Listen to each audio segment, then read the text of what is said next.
Hi, welcome back to Digital Defense. I am your host, Jordan Robertson. This is your weekly cybersecurity show, broadcasting to you live from our Washington, D.C.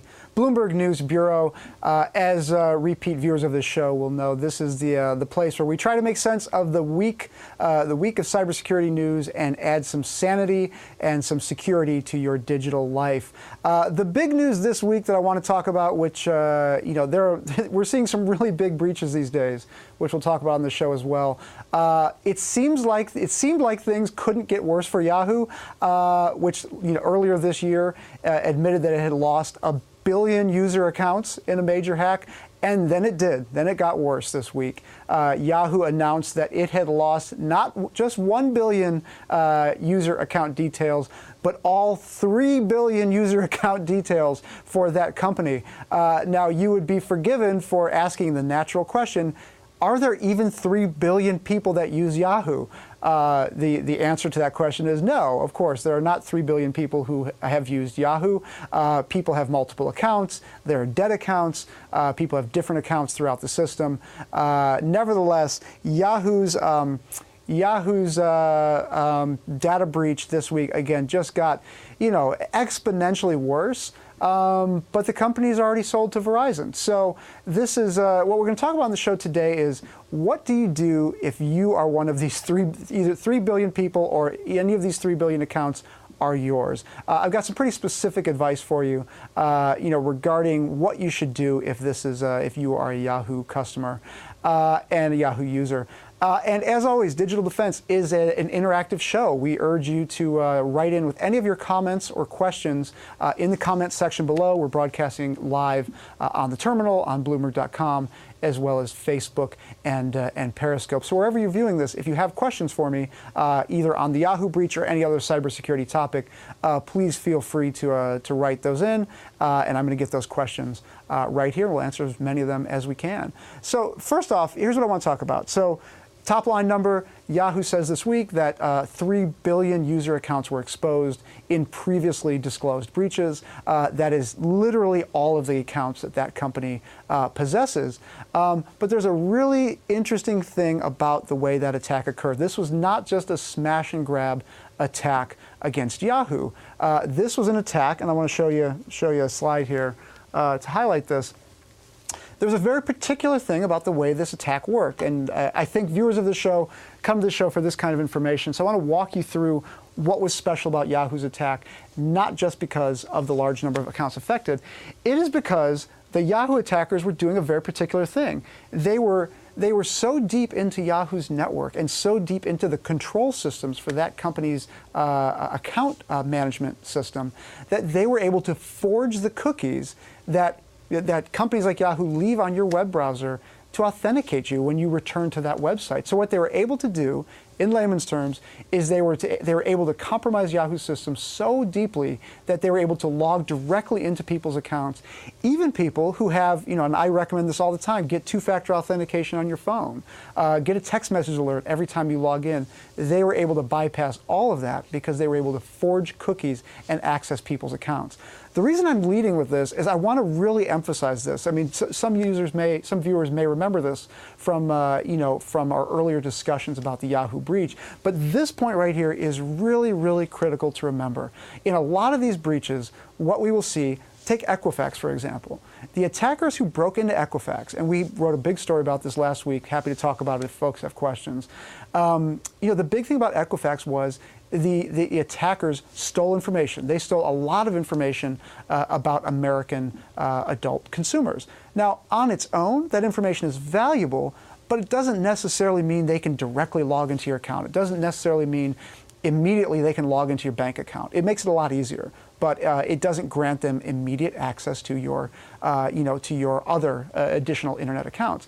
What the Yahoo hackers were doing was they were literally able to bypass any security mechanism that I talk about in this show, that Yahoo implements in its own systems, and able to access potentially millions of people's accounts instantaneously. That's a really, really big deal, especially if, like many of us, we're either Yahoo users or people who are Yahoo users. How do you counsel somebody about protecting their digital security when what the attackers were doing was this. Again, this is not new news, but now that we know 3 billion accounts were affected, this news takes on new resonance. Because what this means is if any of your accounts were among those 3 billion, the attackers had a way to access them by bypassing any security mechanism you can imagine. So, that leads to the question of, what are you supposed to do if you are one of these 3 billion? And we're getting some questions in here, so I'm going to answer some of these, and please feel free to write some of these, and I've got some advice coming up here. The first question here is, I don't even remember if I have a Yahoo account. How can I check? I definitely don't remember my password or ID. The reason I'm laughing is because, again, 3 billion accounts, it's a real number, but it's very misleading. Most of those are inactive accounts, dead accounts, multiple accounts, people just claiming names that that are related to theirs. Yahoo does not have 3 billion users. If you want to check if you have an account, it's actually really easy. I mean, you can just go to the Yahoo site, and type in your username and the email account that you believe you had, and then click the "Forgot your password" function, and try to log in again that way. That process is rife with security vulnerabilities. However, there's usefulness there for consumers. But this is a real problem. I mean, Yahoo has ceded a lot of ground to Google. I mean, today people have Gmail accounts. Yahoo is seen in some cases being a little bit outdated. So there are many of these accounts that are outdated accounts. They are dead accounts, like this viewer is asking. If you don't even remember if you have an account, actually, here's my advice to this viewer. If you don't even remember that you have an account, literally do nothing. Don't do anything. Yahoo is forcing password changes for people who they knew were affected, and they're urging people who have an active account to log in and change their password. But here's the really important thing I want viewers to take away from this episode. Don't go canceling your Yahoo accounts. You're going to hear me say this a lot over the course of this show.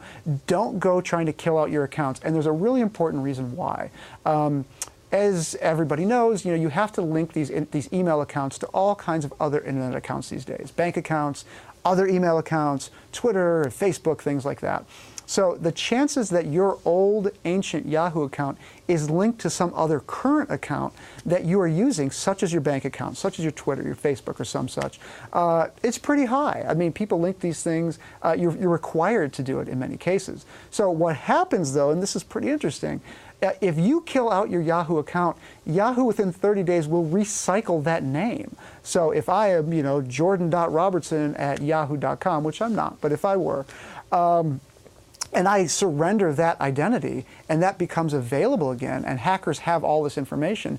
If you are an individual who is, on the target list of these hackers, they will find a way to recapture your email address and then log into other accounts under your name. So the big takeaway lesson and message of this show is, if you've got a Yahoo account, even if you're not using it, don't kill it out. It could potentially expose you to more damage. And if you're not using it, just let it go. Don't do anything. Leave well enough alone. It's funny. These questions are funny to me because they're similar. Next question here is, what if I haven't used my account in years, all caps? Could I still have been impacted? Yes, indeed, you were impacted. As long as you never killed out your account, you are among the 3 billion users. But as I told responded to the previous question, there's a big difference between having your data stolen and being vulnerable to any meaningful kind of hack resulting from it. If you literally have not used this account in years and you haven't linked it to any accounts that you're currently using, such as bank accounts and so forth, the risk of you being impacted by this breach is just very, very low. I mean, it's non-zero, but it's still very, very low. So again, my advice, if you haven't used the account in years, and if you forgot the password, you can't access it, just let it go. Forget about it. The chances that you're going to experience any meaningful harm from this part of the hack is very, very minor. We've got some good questions here. Let me get to a couple more slides that I wanted to add on to that answer I just gave by highlighting a story that we wrote actually when this breach first happened. This story was it's a story that kind of flew under the radar, but I really want to highlight it for viewers today. This was a story we wrote at the end of 2016 when Yahoo disclosed that it was the victim of a hack that compromised 1 billion user accounts. That was twice the number they said had leaked previously. We wrote a story about how the data set includes fields, stolen data, that the company doesn't talk a lot about, but are really, really important to certain types of hackers. In this case, there were more than 150,000 U.S. government and military employees who were victims of the Yahoo breach, whose information was included in the original hack, but it wasn't just their username, hashed password, which is an encrypted password. These passwords weren't encrypted in many cases. There was also additional information. The reason we were able to identify that these individuals were U.S. government workers were Yahoo also leaked your backup email address. The really critical thing about this is we all put in our backup email addresses in case we're locked out, and you can get your passcode and you can log back in just like the previous viewers who may not have used their accounts in years. In these cases, these were individuals who had used their official U.S. government email address as the backup email address. The reason this is significant is if you are among those folks in the audience and you are a Yahoo user and you use your official U.S. government email address or any other email address that would indicate that you work in a sensitive position, either inside a corporation or inside a government, whether it's U.S. government or others, you should pay special attention to this breach because that information that leaked gives attackers, it paints a bullseye on you, for more targeted attacks. If you work for a government, if you work for a large corporation like a Bloomberg or like a bank or whatever, that information also leaked as well. Yahoo does not talk about it. They kind of very quietly acknowledged this in our previous story, but you need to know your backup email addresses also likely leaked. And the information that was leaked in this breach could allow hackers to compromise those accounts. Very, very important to remember in case you did put a backup email address that might indicate you work in a sensitive position. You're particularly at risk. And I'm not a fearmonger on the show. Anybody who watches the show will know that. However, there are a particular set of risks if those conditions apply to your situation. Next question here. Again, please feel free to comment and send any questions in. We're getting some good ones, and please keep them coming. Question here is, should I just delete my account? And my answer, as I mentioned earlier, is no. In fact, you put yourself at more risk if you just delete your account because these usernames get recycled, and hackers could take over that account and try to compromise other accounts belonging to you, or try to spam friends and attack friends and family, things like that. Don't delete your account. There's really nothing to be gained from it. Now, if you are a current Yahoo user and you're fed up with the security issue, that's a different matter. You can, of course, make the decision to go to something like Gmail or Outlook or some other provider. However, I would still caution you, because all this information leaked, still don't delete your account. Lock it down, secure it as much as you can. But if you delete it, again, these are linked to many other aspects of your digital life, and that could pose a real problem for you. So don't delete your account. I'm going to sound like a broken record, but it's the most important lesson of the day. Is my credit score at risk? Writes another viewer. Not in any direct way that I can see. I mean, if you're asking about the Equifax breach, which I believe this viewer is, I can certainly talk about that as well. As viewers of the show will know, we've covered the Equifax breach extensively. There were more than 145 million consumer profiles that were leaked in that breach. We published a big story last week indicating that at least internally to Equifax, the security researchers there believed it was a Chinese state-sponsored attack. What we've reported is that federal investigators believe it was a nation-state attack, but it was not China. We haven't gotten any further information on that. We will certainly report it to you when we do. But that's a really important distinction. I'm not raising that for no reason. I'm raising that because the Equifax breach, as far as anybody can tell, was the product of a nation-state attack. And that means the people utilizing that information are intelligence agencies, or the intelligence agencies of a foreign nation. Now, that should not help you sleep at night. It's not a good thing. However, in terms of actual fraud and fraud that you would see, the chances are so low that you would see any direct fraud from that breach, because the people looking at that information are spies, are trying to find data points that they can cross-reference and target individuals of interest to them. That's why I just mentioned the bit about U.S. government employees having their information leaked in the Yahoo breach. What intelligence agencies do is they will take that information and they'll pull data from here, they'll pull data from there, and they will assemble a profile of targets of intelligence investigations to hack those individuals. So your credit score is not at risk, as far as I'm aware. It's a very valid question. Your credit score could be at risk if somebody takes out a lot of credit cards in your name, they take out home loans in your name, and they default on them or whatever. But if you sign up for free credit monitoring, which all these companies offer, that's a pretty good way to ensure that you're not impacted. Some people choose to go the route of a credit freeze. It's a little more extreme. You got to keep on top of a PIN code that these companies send you. If you lose that, you're kind of in big trouble. It's hard to reverse these. But I say sign up for the free credit monitoring. Your credit score will likely not be impacted in any way. Another question here, when did this breach happen? Sure, let me give you some history of the Yahoo breach. This has been a long-running saga for this company. So in 2016, so last year, about a year ago, Yahoo had to disclose, because information was floating around the dark web, that it was the victim of a breach that compromised 500 million people's accounts.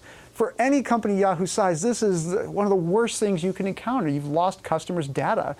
You've lost access to their email accounts. And I say this to everybody. We don't truly know, the public doesn't truly know the scale of these breaches until somebody compromises, let's say, the Google search engine history.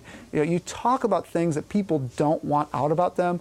Your credit information, you can cancel a credit card. When malicious hackers start to get really, really nasty and they leak information like that, if they access and leak information like that, you're going to see real damage that you can't protect with a credit score, a credit reporting service and things like that, credit protection service.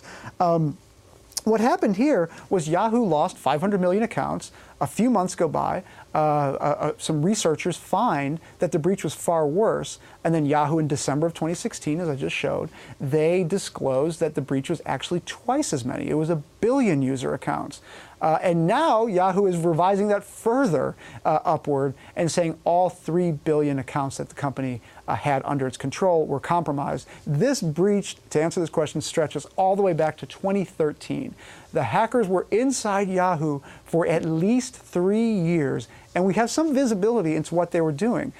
One of the questions that comes up for me as I'm investigating these stories, and me and colleagues here are trying to figure out what happens in these breaches, is how do you walk out the door with 3 billion accounts? Like that's terabytes of data. You can't just you can't just walk out the door with that. So how does it work? Our best understanding is that at some point in 2013, a group of criminal hackers, they were inside Yahoo looking for email addresses, valid email addresses for spamming purposes. One of the things about the dark web is you can buy email addresses on the dark web if you're a spammer. Many of those are outdated. Many of those are garbage. What you want are current, valid email addresses so you can spam people with notices for prescription drugs or whatever it is. The problem with the breach was then they were followed on by additional hackers, and the additional hackers stole even more data, about individuals. And, what happens in a breach like this is these attackers, as far as we know, were able to gain control of the management console for Yahoo. Now, this is the program, kind of the God program, if you will, for managing accounts within Yahoo. And what these attackers were able to do is able to just query the database over and over and over and over with automated programs or bots, extract the data, encrypt it, take it out of the network, kind of as they're going. If you're inside a network with that level of control for 3 years, you can take everything that's not nailed down, and even some stuff that is. So that's the timeline of this breach. It was absolutely devastating. It impacted the sale price of Yahoo when it sold itself to Verizon. And, they lost hundreds of millions of dollars off the price of that deal. So this was a disastrous occurrence for Yahoo, a company that was already struggling, even before that. It's a pretty interesting timeline. Next question here is, I got hacked, but I reset my password. What else should I do? Well, regular viewers of the show will know I always encourage you to, on your phone, enable two-factor authentication. As this attack proves, that is not a fail-safe. against any form of breach. In this case, the Yahoo hackers were able to forge the cookies that allowed them to access these accounts immediately, bypassing any of these security restrictions. But in this case, it is still very good practice to create a good password, but that's not the most important thing these days, because as this shows, if your password leaks, even if it's 1 million characters long and the hardest password in the world to remember, all a criminal has to do is copy and paste and get into your account. So create a good password, but don't stress yourself out about it. More importantly, enable two-factor authentication. So that means every time you log into your account, you will get an alert. They will say, and either enter this code or authorize yourself to log in. There are ways around this. The additional piece of advice I give people, if you're watching the show, you're probably concerned about security, as you should be. So the additional piece of advice I give is create a strong password, enable two-factor authentication on your phone, and in addition, contact your wireless provider. Contact your wireless provider. So that you can set up a password. So you can set up a password in the in their system, so that when somebody calls them and tries to socially engineer them into changing your phone number. This has happened. It happened to Black Lives Matter activists. You need to have a password on your wireless carrier's account as well. And that's a really, really important thing. It's a really, really important thing to remember, is that there are two things you need to do. Secure the account to your device, and then also secure your wireless carrier's account. And the way this works, very brief explanation, is if somebody knows, a hacker knows that you have two-factor authentication enabled on your phone. Okay, Mike 7, Mike what 7, they can Mike do, 7. What they can do Mike is they 7, can contact your wireless Mike provider, 7, 1, 2, and they 3, can trick them 7, into changing Mike your 7, phone Mike number 7. to send these alerts to a just different talking on number, Mike 7 a number now. under their control. Mike They can 7, bypass the Mike security 7. mechanisms, and they can log good, into your accounts.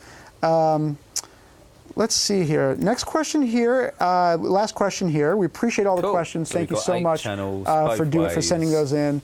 How can I easily find out if I was hacked? This is the easiest question of the show. If you had a Yahoo account or you have a Yahoo account, you're among the victims. Okay, mate. There is nothing more complicated than that. This is it's just very simple to know. If you were a Yahoo account holder, you are a victim. Doesn't mean you need to freak out, but it does mean you need to take some precautions, especially if, and you hear me say this a lot, especially if you occupy a sensitive position that might put you at risk of being a hacking target. So with that, we need to wrap here. We're out of time. Thank you so much for everybody who watched. We broadcast every week live at noon Eastern from the Washington, D.C. Bureau of Bloomberg News. You can write to me offline. I'm on Twitter at JordanR1000, Jordan, the letter R1000. Please do check out our website as well, where we have links to archived versions of this show and a colleague Mark Gurman's great show called Gadgets with Gurman, where he reviews the latest and greatest technology gadgets. You'll find those on our homepage at bloomberg.com/technology. Thanks again for everybody who watched. We'll see you next week, and thanks again.